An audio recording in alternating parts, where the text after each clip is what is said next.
Seriously, why aren't more people talking about this?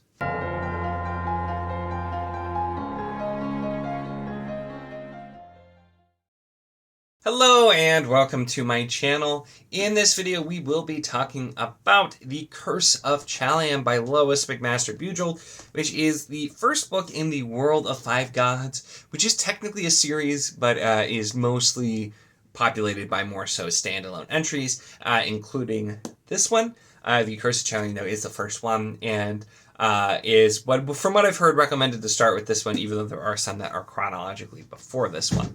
Now, this was a really enjoyable book first to start out. I don't know why Bujold is not talked about much. I stumbled across some of her books in a used bookstore that were signed. I thought they looked interesting and they were signed, so I'm like, I'm going to grab them. But I had not actually even heard of Bujold at the time. And I've heard a few people talk about this author since, but honestly, just even from one book, definitely deserves to be talked about a lot more and get a lot more credit. So, a couple of things about this, because I have a lot of things I have to talk about, so I'm trying not to, ramble, but The Curse of Chalion, it takes place in kind of a medieval setting. It's, I guess, it's kind of alludes to the Spanish reconquest in Europe, that time period, and there's some other allusions with some different characters. Has that definitely that medieval kind of feel. With some other things as well, and has some historical fiction, historical fantasy kind of feel to it as well. It's not based on any real history, so there are some allusions to some things that that you can pick out, but it definitely reads kind of like what you'd think from an historical fiction with some fantasy elements going in, but it is fairly low fantasy for the most part. It's more so focused on the five gods, and those entities and things that can happen there, with the big thing being that there is something called the death magic, where you can essentially pray and do a ritual requesting that one of these gods kills somebody, but you also have to acknowledge that you die if you do this. So if you successfully basically cast death magic, you summon a demon, and he'll take the soul of the person that you're targeting, but also yours as well, has to go with two. And so that kind of thing set up already, and then we learn more about the different nobles and the politics and the gods as we go from here. And this is a very heavy with the political setup as well with what we're dealing with here. But the big thing is, so you have a book that's, so if I've already made you hold on a second. So you have a book it's a bit slower, has that kind of historical fiction, historical fantasy kind of feel, a lot of politics. If that interests you already, we're good. But even if you sound like, oh, I'm not sure, the thing about this is the main character, who immediately is set up to be just a character that you can root for, and it is developed very well, very, very quickly. And I feel like that's so important in this kind of story, is to immediately, give you an attachment to the main character. Sometimes you start a book and it's kind of slower and it takes you a while to really care about the characters, and so it can be rough. For an example, like Realm of the Elderlings. The first book, before you know Fitz, it's kind of okay, what's going on here? But then as you get to know the character and care for the character, assuming you do, so good from there. This, though, our main character, Kazarel, is very immediately easy to feel for, and he has recently escaped. He was a slave on a galley after being captured by an enemy, and was tortured and beaten and just treated terribly, and he gets away, and he's just trying to go to this castle where he was a page when he was younger, and just hope that they will take pity on him, take him in, and just give him any scraps, and then things go a little bit differently than he had planned, and he ends up getting involved in some of the bigger political schemes that are going on, and bigger things going on, and developing different relationships with some other characters. I'm not going to be more specific than that. If you want to know a lot more, if you just actually read the blurb for this, it goes into a lot of depth and talks about a ton, but I usually like to go into books a little bit more blind. So believe me, what I said is barely scratching the surface if you just look up the book on Goodreads and read the summary. It goes into way more detail than I just did on it, but those are the kind of things I wanted to focus on. So immediately I have a character that I feel for. I have the introduction of this death magic, and it was a great way. It's introduced extremely early on with both of those things, and it's a great way to just get me invested in the story, and I want to know more. And then the book, we are going through and slowly finding out more and more. I've said this before, and it's one of the reasons, like, books like I've been talking about, the Chalion saga by Andrew D. Meredith, or Crown of Stars by Kate Elliott. I really like the exploration of fantasy religions. I don't know why. It's one of those things where, like, I'd much rather talk about fantasy religions than any real religion.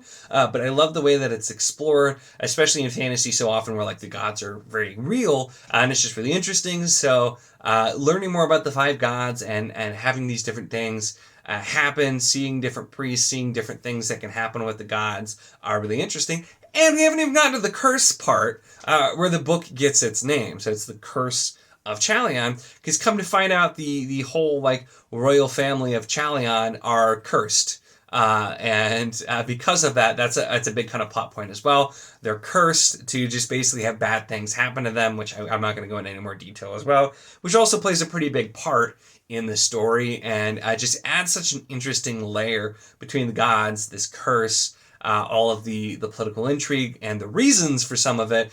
Just tells a really fascinating tale that I really quite enjoyed. I got through this really quickly. I actually did physical ebook and audio for this, so all of my reading time for a few days was just this book, which was nice, getting through really quickly.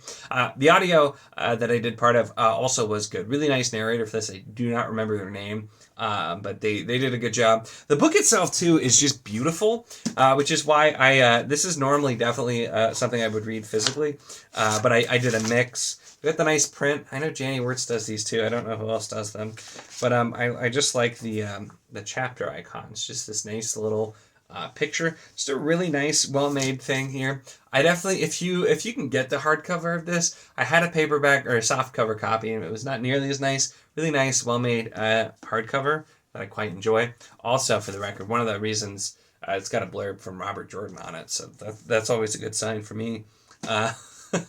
As well. But so enjoyed all the formats here, but this was just definitely my kind of story. Something, and I can't confirm this, but I saw something online when I was just looking up more about the series after finishing it, because I was curious. Like I said, I have several of the other books, but it's debatable on what order you read them in, so I've done a little bit of digging. But also, apparently, this series and Bujold have been compared to kind of like being Jane Austen-esque. I can't talk anymore. Austen-esque. There we go. I've got it this time. Which I can't really confirm. I have not read any Jane Austen. Makes me kind of curious, though, because classics are super hit or miss for me. But this didn't really read necessarily like a classic, but it had that just kind of like slightly more formal feel like you might see in something like more historical fiction side. But very well written, good prose. And like I said, it's just, I really don't have complaints about this book, which gets me to the rating, because I might have to change it, but I gave this 4 stars, and it has got to be the strongest 4-star rating I've ever given. And it's because, although I thoroughly enjoyed this, I liked the aspects. I really didn't have any complaints about the way anything happened. I thought the characters are strong, prose is good, the plot was interesting. I liked the politics, the intrigue. I liked the world building.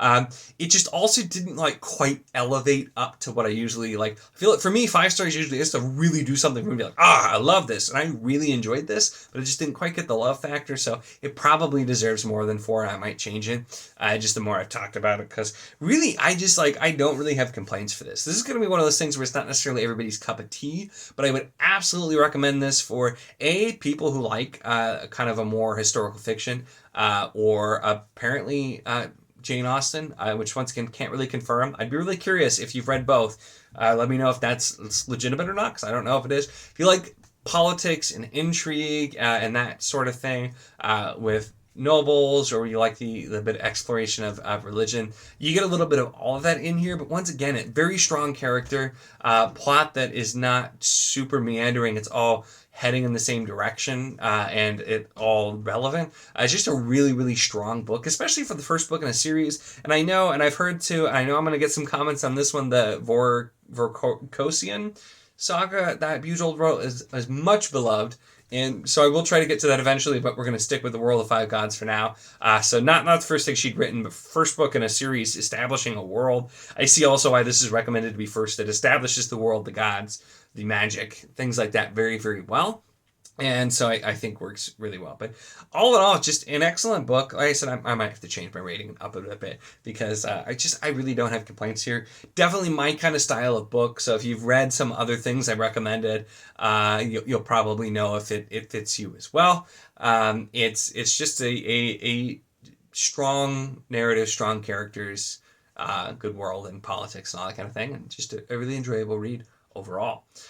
That's pretty much it though for this one. So I feel like at this point I'm starting to ramble, so I always try to cut off before I do that too much. But so let me know in the comments if you've read this or read the rest too, what you think. I'm really interested to hear thoughts on this. Like I said, I've not heard a ton of people really talk about Bujold, and like I said, even from one book, definitely think this is an author that should be getting more attention. And a series like this is very, very well written book, and I'm really excited to continue with this series as well. So definitely let me know if you've read this or are interested in it. I know so many people were waiting for me to do a review for this because this won a vote in freaking August, and I finally got to it. So hopefully it's worth the wait, and that you feel better about checking it out if you were interested based on all the things that I have talked about. So let me know. Make sure to give the video a like if you enjoyed it. Check the link in the description as always for the Wizardly Do a Discord if you want to chat books, whether this book, other books, any books, really anything at all. It is a lot of fun and we'd love to have you. And of course, if you enjoy my content, make sure to subscribe.